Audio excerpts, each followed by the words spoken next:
ከዚህ በፊት ላይ በሚለቅላችሁ ቪዲዮዎች እንደምትታዘቡት ተፈጥሮ ውስጥ ኑሮ ተፈጥሯዊ አኗኗር ምን ይምሰል፣ በምን መልኩ እንኑር የሚል ብዙ ቪዲዮዎችን ስሰራላችሁ ነበረ። እንግዲህ ወደፊትም እሰራላችሁ ይሆናል። ነገር ግን አንዳንድ ሰዎች እንግዲህ የምናገርበትን አቅጣጫ በደንብ የተረዳችሁት አልመሰለኝም። እንግዲህ እኔ ተፈጥሯዊ አኗኗር ስለ አብዛኛው ሰው ምንድን ነው የሚመስለው? እርሻ ማረስ፣ አትክልት መትከል፣ የተለያዩ ነገሮች ማድረግ፣ እንስሳቶችን ማርባት ምናምን ብቻ አድርጎ ሊሆን ይችላል። ይህ ስህተት ነው። ከዚህም ትንሽ ጠለቅ ይላል። በነገራችን ላይ አሁን ከዚህ ቀደም የጠቀስኩላችሁ የእናንተ አመለካከት ትክክል ነው፣ ትክክል አይደለም አላልኩም። ግን ይህንን የምናደርገው እኛ በምን ውስጥ ስንሆን ነው? መጀመሪያ ላይ ማስተካከል ያሉብንና መርገጥ ያሉብን ደረጃዎች አሉ። እርሻውም ቢሆን እጽዋት ማብቀሉም ቢሆን እንስሳት ማርባቱም ቢሆን የሚደረስበት ነው። በወቅቶች ውስጥ መኖሩም ቢሆን የዛን ያክል። ከዛ በፊት ግን ተፈጥሯዊ አኗኗር ስንል ምንን ያካትታል? ምንስ ማወቅ አለብን? ከተፈጥሮስ ጋር ተሳሰርን የሚባለው ምን ሲሆን ነው? ይህንን እንደ መጀመሪያ ጥያቄ ሊያዝላችሁና ይህንን በተወሰነ መልኩ ለማብራራት እንሞክር። ተፈጥሯዊ አኗኗር ማለት አንድ ሰው እንግዲህ ወደዚህ ምድር ተፈጥሮ ሲመጣ በተፈጥሮ በኩል የሚያገኛቸው የራሱ የሆኑ በረከቶች አሉ፣ ለመኖሪያ የሚሆኑት ማለት ነው። አሁን ላይ ያለን እኛ እንግዲህ ከተፈጥሮ ወጣን የሚባለው ተፈጥሮ ወደኛ የምትልከው በረከት በአንድም ሆነ በሌላ መንገድ ተይዞብን ከበረከታችን ውጭ ሆነን በሌላ ሰዎች በረከት ላይ ተመርኩዘን የምንኖር በመሆናችን ነው ከተፈጥሮ ተለያየን ከሚባልበት መንገድ ወይም ነጥብ አንዱ ይህ ነው። ታዲያ ተፈጥሮ የምትልክልንን በረከት እንዴት እናገኘው ነው? ይህንን ማግኘት ነው በነገራችን ላይ ተፈጥሮ አኗኗር ማለት። በጣም በብዙ መልኩ በረከቷን ትልክልናለች። ከዛ ውስጥ ግን እንግዲህ እኛነታችን የተገነባበት፣ እኛነታችን የተቀነበበበት፣ ከጀርባ ያለው ማንነታችን የተቋጠረበት አንድ መታወቂያ አለ። እሱም መታወቂያ እንግዲህ ተፈጥሯዊ ነው፣ የማይታይ ነው።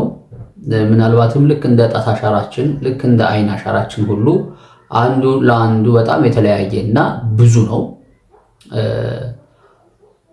አሁን እሱን አልነካካላችሁ፣ ምክንያቱም ከብዙ አካላት ጋር የሚያጋጭ ሀሳብ ስላለበት ማለት ነው።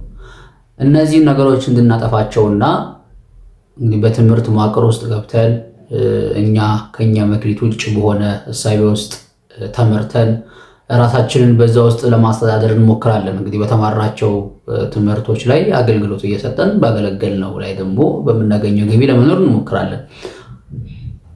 አካሄዱ ትክክል ተፈጥሯዊ ሆኖ ሳለ ተፈጥሮ እኛን የምታገኝበት መስመር ግን አሁንም የእኛ ለመሆኑ ብዙ አጠራጣሪ ነገሮች አሉ።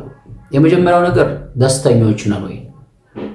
ሙሉ ለሙሉ ውስጣችን አምኖበት ነው ወይ አሁን የምንኖረው ኑሮ እየኖርን ያለ ነው? በእርግጥ ተገደን ነው። ነገር ግን የመቀየር እድልም በመሃል ስላለ ነው ይህንን ነገር ማነሳላችሁ። በነገራችን ላይ ሁሉም ሰው በመክሊቱ፣ በአገልግሎቱ፣ በስራው፣ በገቢው ደስተኛ ቢሆን ኖሮ ይሄ ሁሉ ውጥንቅጥ አይመጣም ነበር። ዓለም ላይ በጣም ሰላም የሰፈነበት እንግዲህ በጣም ፍትሃዊና ሚዛናዊ የሆነ አኗኗር ነበር የሰው ልጅ የሚኖረው የነበረው። መክሊት ለሰው ልጅ በጣም ያስፈልጋል የሚባለው ወገኖቹን እንዳይበድል፣ ፍትሃዊ እንዲሆን፣ እንግዲህ የጻድቅን ሰው ስራ እንዲሰራ ነው። አንድ ሰው በመክሊቱ ውስጥ በሚያገለግልበት ሰዓት ተፈጥሮ የምትልክለትን በረከት እንደ ጉድ መቀበል ይጀምራል። በመክሊቱ በሚያገለግልበት ሰዓት ከዛ ያ በረከት እንግዲህ ተትረፍርፎ ለሌሎችም ብዙሃን ይሆናል። ለብዙሃኑ እንግዲህ የሆነ በረከት ደግሞ እንደምታውቁት ለሀገር የሚተረፈረፍ በመሆኑ ብዙ ሰዎች በዛ በረከት ውስጥ ሊጣላሉና ሊኖሩ የሚችሉ ናቸው። በጣም ብዙዎች ደግሞ በመክሊታቸው የሚኖሩ የሰው ልጅ ወደ ቀደመ ክብሩ ሊኖር የሚችልበት መስመርም አለ። አንድና አንድ ከተፈጥሮ ጋር ወይም ተፈጥሯዊ አኗኗር ስንል በመክሊት መኖርን ልብ ይላል ማለት ነው። በመክሊት መኖር ያስፈልጋል ማለት ነው። መክሊት ደግሞ የሚገኘው በመኖር መዋቅር ውስጥ እንግዲህ ከሄድን እኔ ስለ መኖር መዋቅር ነውና እርግጠኛ ሆኜና አፌ ሞልቼ መናገር የምንችለው በመኖር መዋቅር ውስጥ ካለፍን መክሊት ያለው በመካከለኛው የኑሮ ደረጃ ላይ ከስሜት ቀጥሎ ነው። መክሊት ያለው ከተፈጥሮ ጋር የምንተሳሰርበት የመጀመሪያው ነገር ስሜት ነው። ቀጥሎ መክሊት ነው። መክሊትም ደግሞ አገኘን ማለት ይሄንን ኑሮ ጀመርን ማለት አይደለም። በመክሊት ውስጥ የምናገኘውን ደግሞ ወደ አገልግሎት መለወጥ አለብን። ከአገልግሎት በኋላ ያለው ነገር ነው እንግዲህ የተፈጥሮን በትክክል መተሳሰራችንን እያስተረጎመልንና በትክክል እያሳወቀልን የሚሄደው። በነገራችን ላይ አገልግሎት ለስጋ ባህሪም ላይ ወይም በዝቅተኛ የኑሮ ደረጃ ላይ ላሉት ለአራቱ ምሰሶዎችም እንደ መሰረት ይሆናል። ምክንያቱም በአገልግሎት በኩል ገቢና በረከት ስለሚገኝ ማለት ነው። ስለዚህ እኔ እያልኩኝ ያለሁት ሁሉም ሰው ገበሬ ይሁን፣ ሁሉም ሰው እጽዋት አብቃይ ይሁን፣ ሁሉም ሰው እንስሳት አርቢ ይሁን ማለት ብቻ አይደለም። መክሊታችሁን አገኙት። መክሊታችሁን ካገኛችሁት ከተፈጥሮ ጋር ተሳስራችኋል። በመክሊታችሁ በኩል በምታደርጉት አገልግሎት ደግሞ ትክክለኛውን ገቢና በረከትም ደግሞ በዛው ልክ ይመጣላችኋል። በዛ ውስጥ ስትሆኑ መጥፎ ሐሳብ የለም። በዛ ውስጥ ስትሆኑ መሰላቸት የለም። በዛ ውስጥ ስትሆኑ ስንፍና የለም። ልባችሁ እየሞላ እየረሰረሰላችሁ ስለሚሄድ ማለት ነው። ስለዚህ አኗኗራችሁን በዚህ ውስጥ ታረጉትና በዝቅተኛ የኑሮ ደረጃ ላይ ደግሞ በአገልግሎታችሁ በኩል የምታገኟቸውን እውነታዎች እየመረመራችሁና በደንብ እየተነተናችሁ ደግሞ ለራሳችሁ በሚጠቅም መልኩ ደግሞ መቀንበብ ትጀምራላችሁ ማለት ነው። ቤታችሁ ምን መምሰል አለበት? ምን አይነት አኗኗር ልትኖሩ ይገባል? መክሊታችሁ በደንብ እንዲያፈራ ሺህ እጥፍ እንዲሆን ማለት ነው።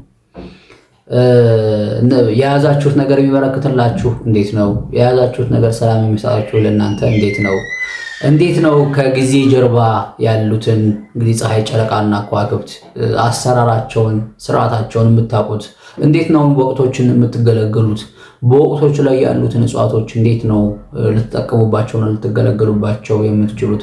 እንስሳቶችስ ከኛ ጋር ምን አይነት ቁርኝት አላቸው የሚለውን ጥንቅቅ አድርጋችሁ የምታውቁት በመክሊት በኩል ኖራችሁ በአገልግሎታችሁ በኩል በምታገኙት እውነት ነው ማለት ነው።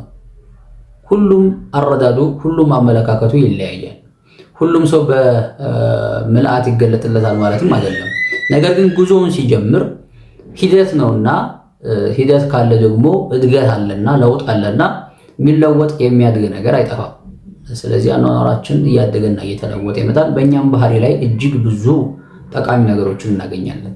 መጀመሪያ ግን በመኖር መዋቅር ላይ እንደሚያወራው የነፍስ የህይወት ማስቀጠያዎችን ሂደቶቹን መሄድ እንዳለብን ያወራል እንግዲህ እና በነገራችን ላይ ብዙ የተወሳሰቡ ሀሳቦች አይደሉም፣ የምናውቃቸው ናቸው። ምንድነው መኖር ሀሳቡ ያደረገው?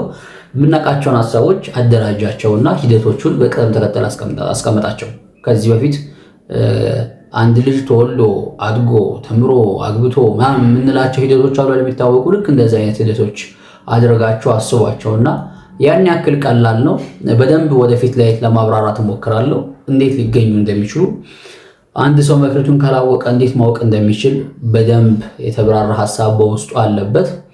ለእናንተ በሚገባችሁ መልኩ አቀይ ለማቅረብ እንግዲህ ብዙ ሀሳቦችን ለማየት እየሞከርኩኝ ነው። ሀሳቡ ትንሽ ጠንከር ወይም ጠጠር ያለ ስለሆነ ማለት ነውና እስኪ ሀሳባችሁን ልወቀው በዚህ ሀሳብ ላይ ምን እንደምትሉ